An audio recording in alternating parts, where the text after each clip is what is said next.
For years now, Democrats have been saying that Donald Trump and Republicans are trying to steal elections. And that, of course, our current election system is safe and secure, right? No problems whatsoever. However, now that Donald Trump is president and the shoe is on the other foot, guess what? They're back to complaining about the integrity of the elections under the fear that Donald Trump, of course, will be king forever in this country. And that's exactly what we see today with Joy Reid and other leftists melting down over this prospect. But before we begin, don't forget to like and comment on this video so we get to the algorithms. Here we go.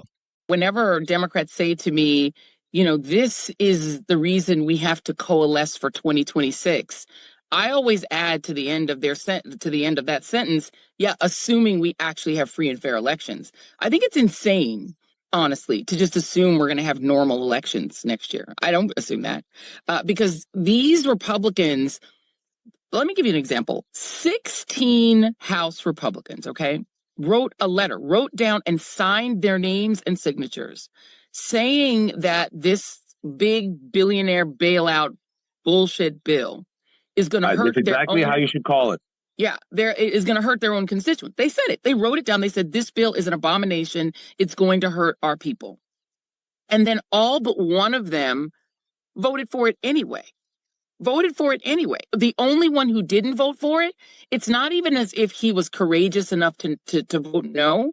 He just didn't vote at all. So what we had you had Lisa Murkowski, who admitted that this bill is going to gut the very heavily. It's one of the top 5 states for the number of Medicaid recipients is Alaska. Louisiana's number 1. West Virginia is in there as well, but Alaska is way up there. She admitted this was going to gut her people, tried to get a fix for them, didn't get it, and still voted for it. Yep. So what you're seeing is Republicans, what that tells me is that they're not actually worried about getting reelected.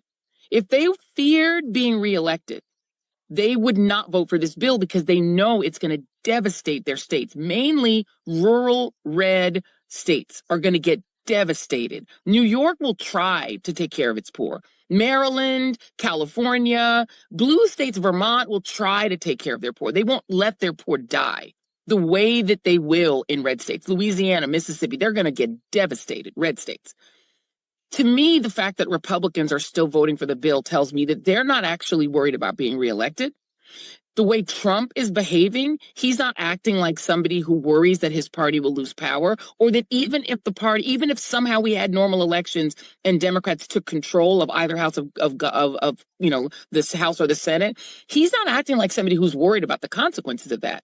This is somebody who is behaving as an autocrat because they don't anymore believe. He said it during the election, I don't need your votes anymore. And he doesn't. I don't think Trump intends to leave office. I'm very clear about that. I think he intends to stay in office like Putin till he dies, like Bukele has done, blown past their term limits. Bukele should be out already. He's still there. I think he's going to try to pull an Orban, pull all of these to Xi Jinping, all of them. He's going to do that because he's making so much money now. The grift is so good. He's not going to leave and let this money go.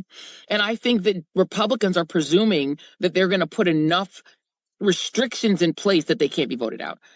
So I think it's going to take an extraordinary movement to get rid of them. So it sounds like to me, Joy Reid is actually losing faith in the election system. The system the left swore, by the way, just back in 2020 was above reproach, right? It couldn't be hacked. There's no way anybody could come in there and subvert democracy by interfering with the election process. But what we have to remember is that just a few short years ago, all the way back in 2016, the left was saying the same thing, right? Russian interference, the elections were hacked, etc. And so much so that they actually produced a film in 2020 called Kill Chain. This is still available to watch on HBO. And guess what it's all about? Hacking election voting systems. All right. So this is something the left used to actually understand could happen. But as soon as Donald Trump said, hey, there's some shenanigans going on here, that's when they blow their gasket. OK, and Joy Reid isn't the only one to be out here saying Donald Trump is going to be a king. He's going to install himself as dear leader forever or something. Right. Which, by the way, is complete garbage, because guess what? He got voted out once already. So if he was going to take power and stay in control forever, don't you think he would have done that already, Joy Reid? Because no, it's not going to work. Because even though I personally believe the 2020 election was completely stolen, I still have faith that our system will run certain checks and balances at certain times. Okay, and guess what? 2024 was one of those checks and balances. Too big to rig, as they say, or rather too blatant to cover up Joe Biden's inability to function, as they say. But Joy Reid isn't the only person to be out here espousing such craziness. Let's check out Jim Acosta and James Carville. do you worry about vote tampering in the midterms? Do you worry about Donald Trump and Stephen Miller and some of these types monkeying around with the midterms and the way we do elections in this country? I mean, with what they're trying to pull these days, they don't want accountability. They don't want Democrats getting the gavels in the House and the Senate, be able to hold hearings and start impeachment proceedings and so on. I mean, you worry about that, James? In a short word, yes. In the longer word, very. Okay, and I don't put anything past him, nothing, to try to call the election off, to do anything you can. He can think of things like that we can't, because we're not accustomed to thinking like that. We always assume there's going to be an election. In your case, how do I cover the election? In my case, how do I affect the election? And we don't think about it. This is a whole new thing. People come to me all the time and say, James, I'm really scared. I said, you should be.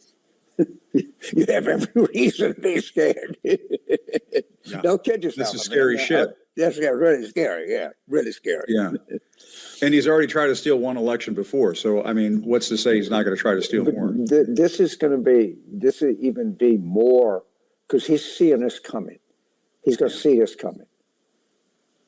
And he's going to try to think of something. So these are not conspiracy theories being whispered in hushed tones in quiet hallways, etc. These are actually big voices on the left coming out and saying, yeah, guess what? The elections will be stolen. Make sure you are ready. Make sure you are prepared. Yeah, so how about you pass, some simple protections like voter ID, right? Something along those lines. One person, one vote. How about we ensure we have no illegal immigrants voting in our election systems? How about we look through all of our election rolls and kick people off them who have moved out of the state or city, or of course have passed away? How does that sound for securing the integrity of our elections? But of course, we don't want to go that far. We just want to say that, Donald Trump has some plan to interfere with the elections. Please believe us. We know it's going to happen. So rather than have common sense reforms and actual solutions, they're just going to go out here and fearmonger instead. And by the way, the Democrats are not in a very good position. As we covered in previous videos, they're running out of money. And with the likes of Act Blue being shut down, and of course, USAID being shut down, all of a sudden you're going to find a lot of the coffers of these Democrat campaigns